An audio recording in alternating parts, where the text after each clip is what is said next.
नमस्कार। उत्तर प्रदेश में भारतीय जनता पार्टी और उसके सहयोगी दलों के बीच में लोकसभा चुनाव के लिए सीटों का बंटवारा किस फॉर्मूले पर होगा, इसका एक मोटा मोटा खाका तैयार हो गया है। स्वाभाविक तौर पर यह खाका भाजपा के नेतृत्व ने तैयार किया है। इसके तहत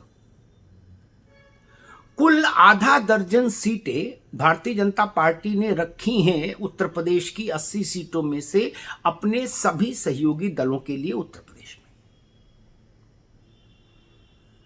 अनुप्रिया पटेल का अपना दल, जयंत चौधरी का राष्ट्रीय लोकदल, इन दोनों के लिए दो दो सीटें, यानी इनको दो दो सीटें भाजपा देना चाहती है। ओम प्रकाश राजभर की पार्टी सुभपा और संजय निषाद की पार्टी निषाद पार्टी, उनको एक एक सीट देना चाहती है भारतीय जनता पार्टी। तो कुल हो गए 6 सीटें। 80 में से 6 घटाइए, 74 सीट पर भाजपा खुद लड़ना चाहती है चुनाव। जी हां,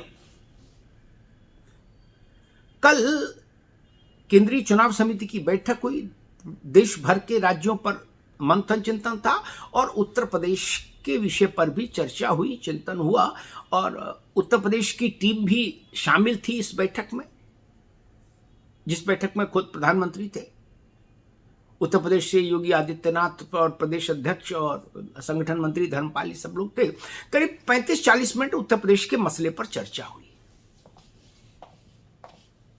महत्वपूर्ण सीटों का चयन भी हो गया कि भाई वहां कौन लड़ेगा। प्रधानमंत्री बनारस से ही लड़ेंगे, फिर एक बार ये मोटे तौर पर तय कर दी पार्टी ने बात। और सबसे बड़ा मसला था कि सहयोगी दलों के बीच में सीटों का बंटवारा कैसे हो ताकि कोई विवाद नहीं हो। तो उसके लिए भारतीय जनता पार्टी ने चिंतन मनन करने के बाद 6 सीटें देने का फैसला किया। विपक्ष के लोगों को उम्मीद है कि इस फॉर्मूले पर शायद एनडीए के भीतर कुछ सुगबुगाहट हो, कुछ हलचल हो, कुछ दरकन आए।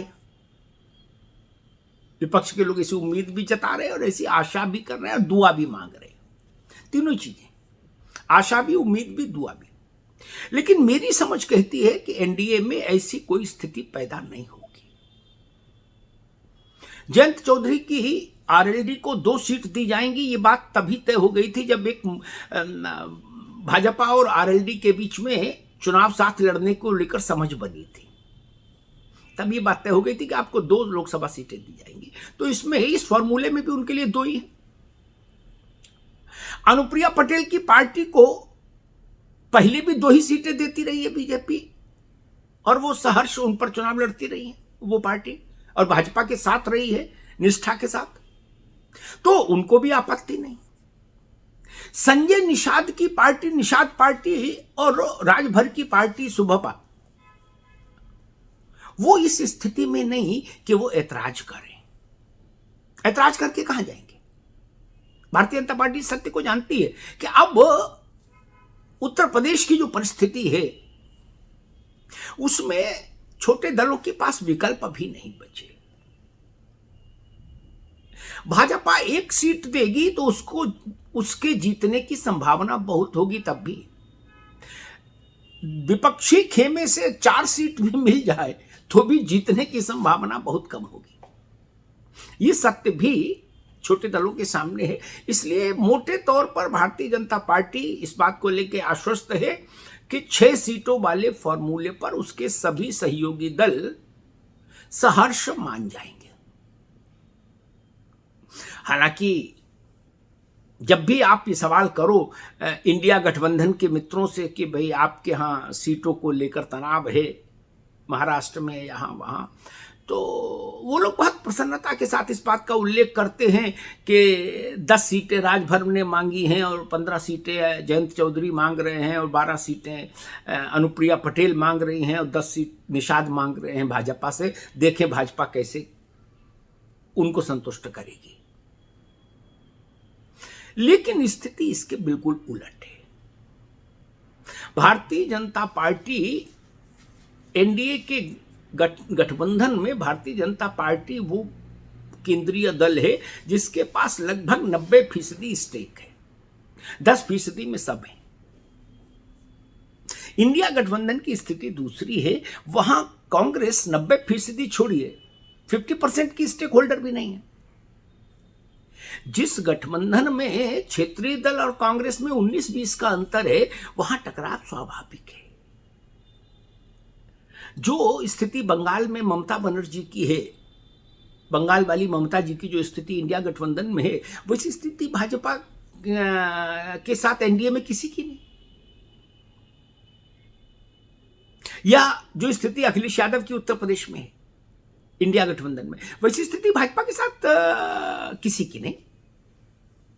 ये बेसिक अंतर है दोनों के संचालन को लेकर।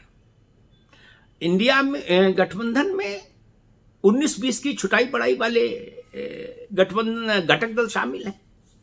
को बड़ छोट कहत अपराधु, जिसको छोटा बता दो वो बुरा मान जाए।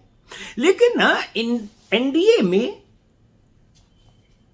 मोटे तौर पर भाजपा एक केंद्रीय शक्ति है, बड़ी शक्ति है, 90% से ज्यादा की स्टेक होल्डर है। बाकी 10% में उसके सभी सहयोगी घटक दल हैं विभिन्न राज्यों के। इसलिए भाजपा को सीटों के बंटवारे में बहुत तनाव की स्थिति, मुझे नहीं लगता कि वैसी स्थिति आए। दक्षिण के आंध्र प्रदेश वगैरह को छोड़ दीजिए, वहां भी चंद्रबाबू नायडू और जगन रेड्डी जिस तरह से दोनों भाजपा से अलायंस चाहते थे, उस स्थिति में भाजपा को बहुत मुश्किल आए वो नहीं। और पंजाब में अकाली, जहां घटक दल थोड़ा प्रोमिनेंस के साथ हैं भाजपा के, अन्यथा वैसी स्थिति नहीं। बिहार में नीतीश बाबू की पार्टी भी अब अपनी शक्ति और सामर्थ्य को लेकर किसी मुगालते में नहीं है। नीतीश बाबू को भी ये समझ में आ गया कि भाई भारतीय जनता पार्टी से बार्गेन नहीं हो सकता, जो दे दे खुशी से रख लो, नेक समझ के रख लो।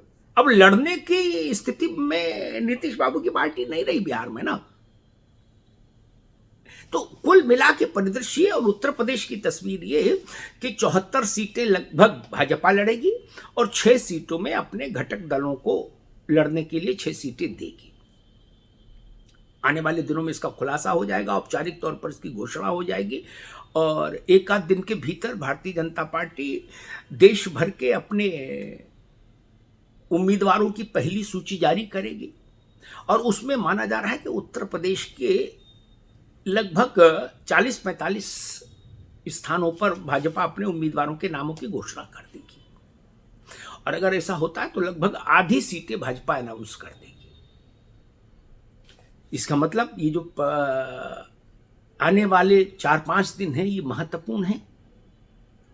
भारतीय जनता पार्टी यहीं से उत्तर प्रदेश में अपने चुनाव अभियान का श्री गणेश करेगी, उम्मीदवारों के नाम की घोषणा करके।